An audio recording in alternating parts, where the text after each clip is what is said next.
Hello guys, आप देख रहे हैं ज्ञान विज्ञान channel. I am Swati Khandelwal और अब हम करेंगे क्वेश्चन नंबर 12। बच्चों क्वेश्चन नंबर 12 है several electric bulbs design to be used on a 220 volt electric supply line are rated 10 watt. How many lamps can be connected in parallel each other across the two wires of 220 volt line if the maximum allowable current is 5 ampere? बच्चों ये पूछ रहे हैं कि एक parallel connection में number of bulbs को जोड़ा गया है जिसमें मैक्सिमम करंट 5 एम्पियर ही जा सकती है। ठीक है, और उसमें वोल्टेज है 220 वोल्ट का और उसकी पावर है 10 वोल्ट। देखो बच्चों क्या दिया गया है, given P is equal to 10 watt and V is equal to 220 volt, ये दिया हुआ है। ठीक है, आपको पता है बच्चों ये मैक्सिमम करंट है 5 एम्पियर। इसको प्लीज आई को आप अलग रखिएगा क्योंकि आपको पता है पैरेलल कनेक्शन में हर बल्ब में अलग अलग ही करंट जाएगी। ठीक है, वहां वोल्टेज सेम होता है पैरेलल कनेक्शन में और करंट अलग अलग होती है। तो अब हम क्या निकालेंगे, सबसे पहले हम यही निकालेंगे कि ईच बल्ब में कितनी करंट जा रही है। So current passing through each bulb कितनी जाएगी बच्चों, आई निकाल लीजिए। We know that P is equal to VI, so I is equal to P upon V is equal to 10 by 220 is equal to 1 by 22 ampere. ये क्या है बच्चों हमारे पास, current passing through each bulb में कितनी करंट जा रही है वो हमारे पास 1 by 22 ampere. Now we assume number of bulbs, हमें यही तो निकालना है इसमें, how many lamps, sorry bulb नहीं लैम्प। ठीक है, यहां पर भी लैम्प। ठीक है, तो we assume number of lamp is equal to N. ठीक है, एन, और करंट कितनी जा रही है total number of N lamps में, current passing through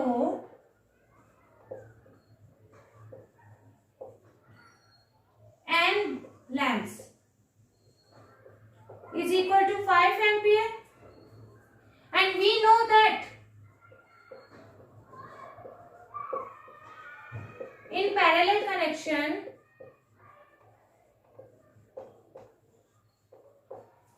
what we know that I is equal to I1 plus I2 plus I3 dash dash dash dash n। यही तो होता है ना, जितने नंबर होंगे उसके रेजिस्टर्स के, बल्ब के, लैंप के, उतने ही नंबर में वो जुड़ती जाती है। ओके, तो कितना आएगा इज इक्वल टू, यानी कितना हो जाएगा, ये आई की वैल्यू तो कितनी है यहाँ पर 5 एम्पियर।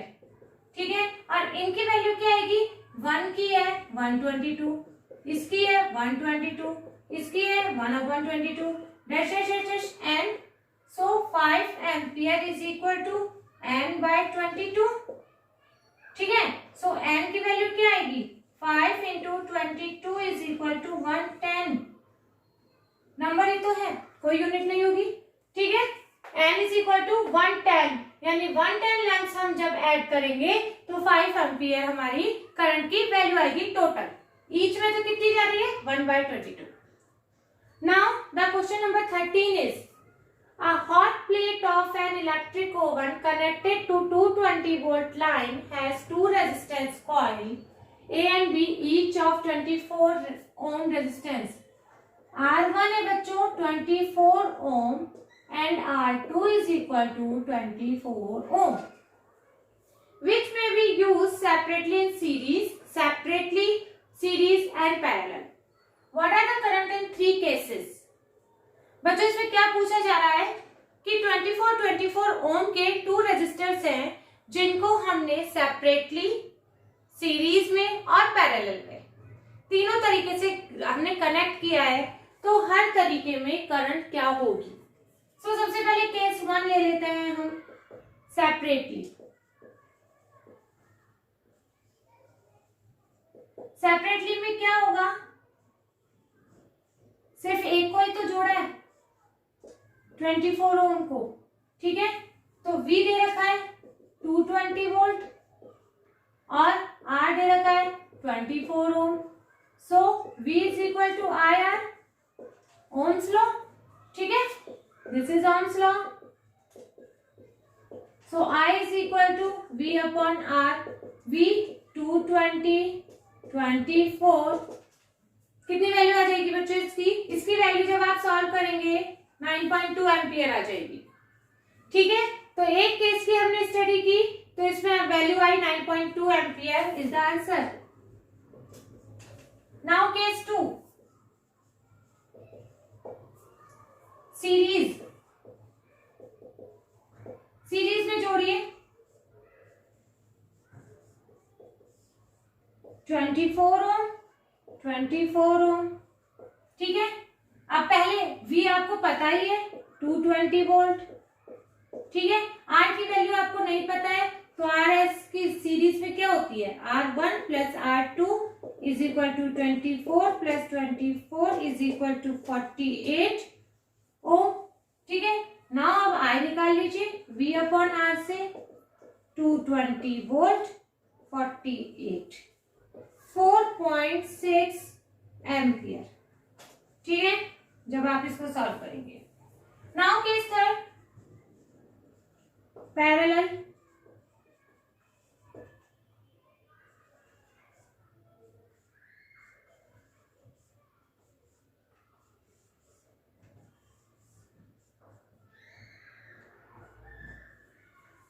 ठीक है, ये भी 24 ओम, ये भी 24 ओम।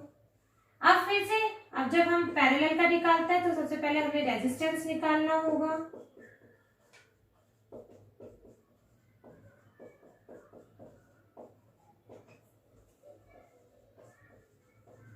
यहां से Rp की वैल्यू निकालेंगे आप, 24/2 इज इक्वल टू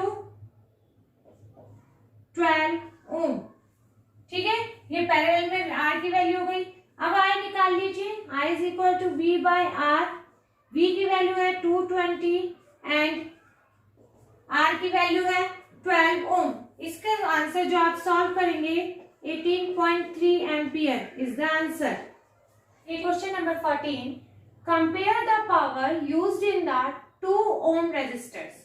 बच्चों नोट दैट 2 ओम रेजिस्टर में पावर हमें कंपेयर करनी है in each of the following circuit. Question number 1, a 6 volt battery in series with 1 ohm and 2 ohm resistor, and question number 2, a 4 volt battery is parallel with 12 ohm and 2 ohm resistor। बच्चों में power इसमें compare करनी है 2 ओम के resistor में ही compare करनी है। अब हम फर्स्ट केस देखते हैं सीरीज कनेक्शन में।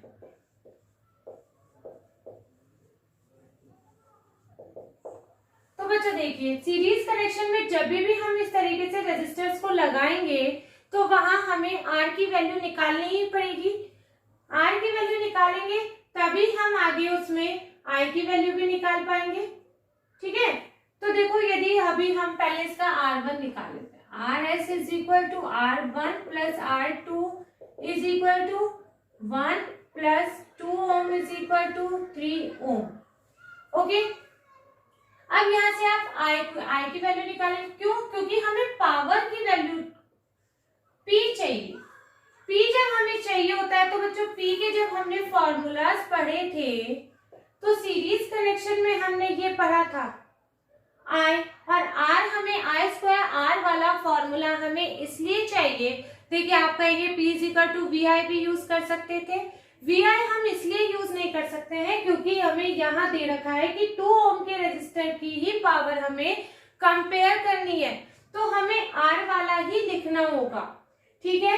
सीरीज कनेक्शन है, 2 ओम के रेजिस्टर में कितनी 2 और वो सारी I करंट टोटल सेम होगी, तो इसलिए हम I2 R वाला फॉर्मूला यूज करेंगे, ठीक है। अब इसके लिए हमें क्या क्या चाहिए, R तो हमारे पास है 2 ओम, ठीक है। I की वैल्यू चाहिए। I की वैल्यू निकालने के लिए पहले हमें रेजिस्टेंस की वैल्यू निकालनी पड़ेगी। अब यहां से निकाल लीजिए, अप्लाई कीजिए Ohm's law. So I is equal to V by R, V की वैल्यू कितनी है 6 वोल्ट बैटरी, 6 बाय आर की वैल्यू कितनी है 3 इज इक्वल टू 2 एम्पियर। ठीक है बच्चों, I की कितनी आ गई 2 एम्पियर। अब हमें P पावर का करना है I square by R, I की वैल्यू 2 इंटू 2 और R 2 ओम में हमें पर्टिकुलर करना है, सो इसको भी मल्टीप्लाई कर दीजिए, 8 what is the answer. Now the question number 15 is two lamps, one rated 100 watt at 220 volt and the other rated 60 watt at 220 volt are connected in parallel to electric main supply। बच्चों क्या लिया है, to lamps को हमने parallel में connect किया है जिनकी पावर एंड वोल्टेज दे रखा है। What current is drawn from the line if the supply voltage is 220 volt? बच्चों आपको पता है पैरेलल कनेक्शन में यदि टू लैंप्स लगाए गए हैं तो दोनों लैंप में उनकी करंट की वैल्यू अलग अलग होगी और उन दोनों के करंट की वैल्यू का जो टोटल होगा वो उस सर्किट में टोटल करंट की वैल्यू होगी। तो ये यही पूछी है कि उस पूरे सर्किट में टोटल करंट की वैल्यू क्या आएगी। अब हम टोटल करंट की वैल्यू कैसे निकालेंगे, देखिए हमें क्या दे रखा है, केस 1 में क्या दे रखा है, P is equal to 100 watt और V दे रखा है V is equal to 220 volt. ठीक है, अब हमें I निकालना है, I1 इज इक्वल टू, सो अब I की वैल्यू निकालेंगे यहाँ से, P is equal to VI, I is equal to P by V, P की वैल्यू है 100 और दिस V की वैल्यू ये काटा 10 बाय 22। ठीक है, ये हो गई है I की वैल्यू। अब आए सेकंड केस देखिए, P की वैल्यू है 60 वॉट और V की वैल्यू सेम है 220 वोल्ट। अब P is equal to VI, so I2 हमें चाहिए यहाँ पर P बाय V, P की कितनी है 60 bye 220 is equal to 6 by 22 ampere. And in parallel connection,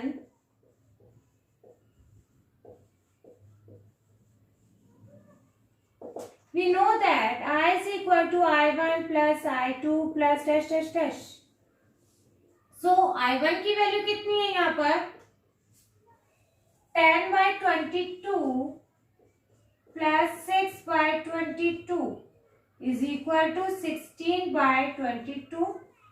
ठीक है बच्चों, जब आप इसको सॉल्व करेंगे तो इसकी वैल्यू आएगी 0.73 ampere is the answer. Question number 16 is which use more energy, a 250 watt TV set in 1 hour or a 1200 watt toaster in 10 minutes। क्या पूछा है बच्चों, 1 घंटे में 250 वॉट का टीवी चल रहा है और 10 मिनट के लिए 1200 वॉट का टोस्टर चल रहा है, क्या एनर्जी ज्यादा खींचेगा। तो बच्चों इसके लिए आप क्या देखेंगे, देखिए एनर्जी का फॉर्मूला क्या होता है, आपने क्या पढ़ा, P is equal to E by T, ये पढ़ा है ना फॉर्मूला पावर का। ठीक है, तो E की वैल्यू क्या होगी P इंटू टी। ठीक है, अब हमें फॉर टीवी के लिए निकाल लीजिए इसको। अच्छा बच्चों यूनिट का ध्यान रखिए, या तो आप जूल्स में निकालिए या फिर आप किलोवाट आवर्स में निकालिए। यदि हम अभी किलोवाट आवर्स की बात करते हैं, कमर्शियल यूनिट है, तो फॉर टीवी के लिए E is equal to P into T. P की वैल्यू कितनी दे रखी है 250 वॉट, किलोवाट में चेंज करेंगे 0.25 किलोवाट और टाइम दे रखा है 1 hour, so T is equal to 1 hour, कोई चेंज करने की जरूरत नहीं है।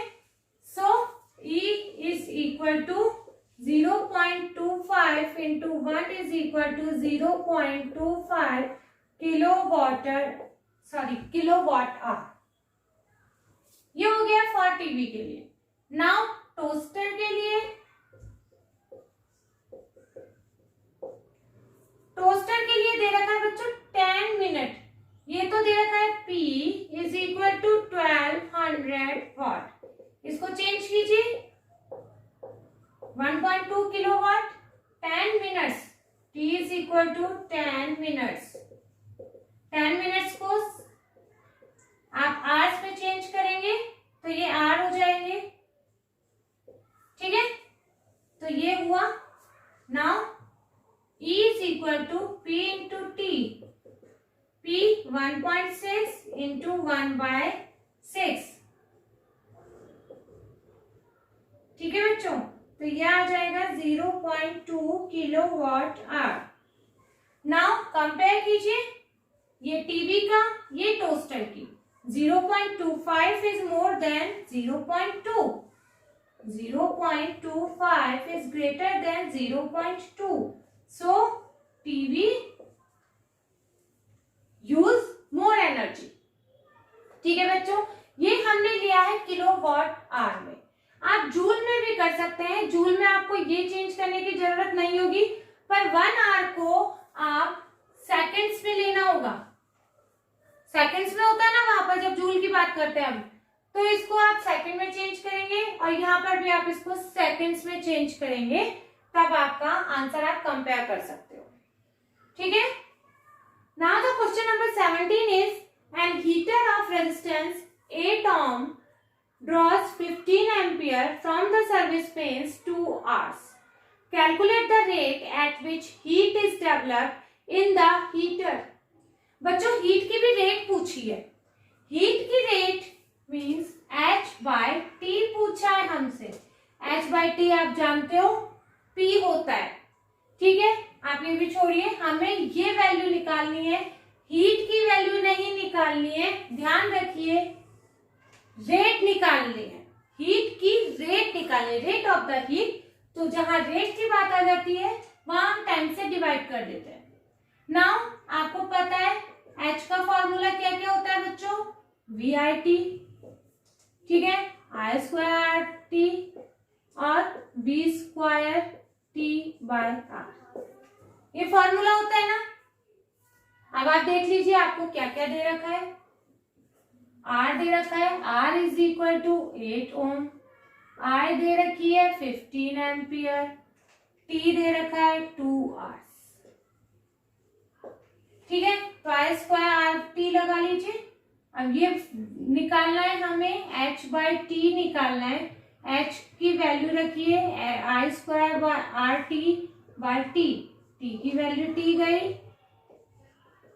तो ये निकालना है अब हमें I²R। I² की वैल्यू हो जाएगी, I² I की क्या है 15 इंटू 15 और R की वैल्यू क्या है बच्चों 8 ohm, है ना। तो ये वैल्यू जब आएगी आपकी, तो इसका आंसर आपका आएगा 1800 वाट। वाट ही तो होती है इसकी यूनिट, पी की यूनिट, पावर की यूनिट वाट होती है। तो ये इसका आंसर। बच्चों question number 18 is words problem, मतलब ऐसे ही है, रीजंस प्रॉब्लम है। Explain the following. A. Why is the tungsten used almost exclusively for filament of electric lamps? बच्चों दिया हुआ है Why is the tungsten used almost, हमेशा लैंप में टंगस्टन का ही फिलामेंट क्यों यूज किया जाता है बच्चों? Due to the high resistivity and the high melting point of the tungsten.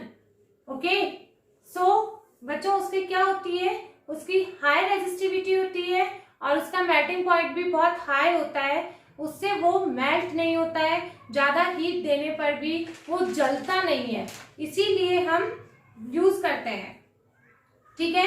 Tungsten का फिलामेंट हम यूज करते हैं। Second question, why are the conductor of electric heating devices such as bread toaster and electric iron made of an alloy rather than a pure metal? बच्चों जब हमने resistivity की बात की थी तब हमने देखा था कि अलॉयज की रेजिस्टिविटी मेटल से हाई होती है, तो वो ज्यादा हीट पर भी ज्यादा heat amount they produce large amount of heat. कौन लार्ज अमाउंट ऑफ हीट को प्रोड्यूस करता है? Alloy rather than the metal. So due to the high resistivity of the alloy they produce the large amount of the heat rather than metal, so we use the alloy. Now Why is the series arrangement not used for the domestic circuits? बच्चों आप यदि देखें, ये मैंने आपको अपने videos में भी बताया है कि हम जो घरों में डोमेस्टिक में यूज किया जाता है वो पैरेलल कनेक्शन ही होता है, सीरीज कनेक्शन नहीं होता है। मान लीजिए हम अपने इलेक्ट्रिक अप्लायंसेस इस तरीके से सीरीज कनेक्शन में लगा दिए, ओके ठीक है।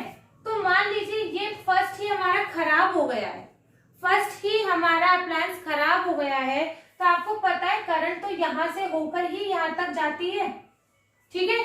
तो ये जब खराब हो जाएगा तो हमारा ये सर्किट ब्रेक हो जाएगा, ये सर्किट हमारा ब्रेक हो जाएगा और ब्रेक होने के बाद करंट आगे फ्लो ही नहीं कर पाएगी, ठीक है। एक रीजन सीरीज कनेक्शन को हम नहीं यूज करने का। सेकेंड रीजन ये होता है कि यदि आप सीरीज कनेक्शन यूज करते हैं तो जब आप एक इसका सर्किट बनाते हैं तो एक ही स्विच यूज करने पर ये सारे बंद हो जाएंगे। मतलब आप एक स्विच बंद कर देंगे तो आपके घर के सारे इलेक्ट्रिक अप्लायंसेस बंद हो जाएंगे। जबकि पैरेलल में क्या होता है,